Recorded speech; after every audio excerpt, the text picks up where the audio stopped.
Hi అండి. ఈరోజు నైవేద్యానికి చేసుకునే దద్దోజనం అండి. ఇంట్లోనే చాలా ఈజీగా పొద్దున్న ఎలాంటి హడావిడి లేకుండా ఈ విధంగా ఒకసారి ట్రై చేయండి. దీనికోసం ముందుగా ఒక గ్లాస్ రైస్ని ఇలా ఉడికించి తీసుకోవాలండి. ఇప్పుడు ఈ రైస్ని ఒక గరిటెతో మెత్తగా మెదుపుకోవాలండి. వీడియోలో చూపిస్తున్న విధంగా కాస్త మెత్తగా ఈ విధంగా మెదుపుకొని తీసుకోవాలి. ఇప్పుడు ఈ రైస్లోనికి ఒక గ్లాస్ వరకు పెరుగును వేసుకోవాలండి. ఒక టీ గ్లాస్ పెరుగును అయితే వేసుకుంటున్నాను. అలాగే అదే గ్లాస్తో పాలును కూడా వేసుకోవాలండి. వేసుకొని పాలు పెరుగు రైస్లో కలిసేలాగా బాగా కలుపుకోవాలి.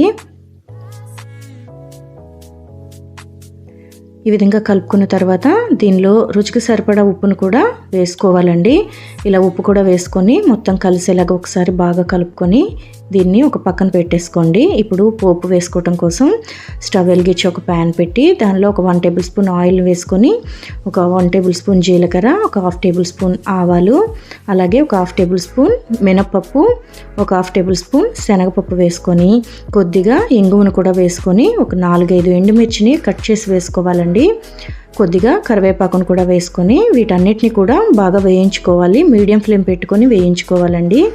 ఈ దద్దోజనం ఫస్ట్ టైం చేసే వాళ్ళు కూడా చాలా ఈజీగా ప్రిపేర్ చేసుకునే విధంగా ఈ విధంగా అయితే ఒకసారి ట్రై చేయండి. ఈ విధంగా ఒకసారి పోపు అనేది కలర్ ఈ విధంగా మారేదాకా వేయించుకుంటే సరిపోతుందండి. ఇప్పుడు స్టవ్ ఆఫ్ చేసి ఈ పోపుని ముందుగా కలిపి పెట్టుకున్న రైస్లోనికి వేసుకోవాలండి. ఇంతే అండి, దద్దోజనం రెడీ అయిపోయిందండి. పూజలకైనా వ్రతాలకైనా ఈ దద్దోజనం ప్రసాదం అనేది చిటికలో చేసుకోవచ్చండి.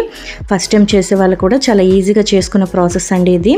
టేస్ట్ కూడా చాలా బాగుంటుంది. పొద్దున్నే ఇలాంటి హడావిడి లేకుండా ఈజీగా ప్రిపేర్ చేసుకోవచ్చు. మీరు కూడా ఒకసారి ఈ విధంగా ట్రై చేయండి. ఎలా వచ్చిందో కామెంట్ చేయండి. వీడియో మీకు నచ్చినట్టయితే వీడియోని మీ ఫ్రెండ్స్ అండ్ ఫ్యామిలీకి షేర్ చేయండి. అలాగే ఛానల్ని సబ్స్క్రైబ్ చేసుకోండి. Thank you for watching.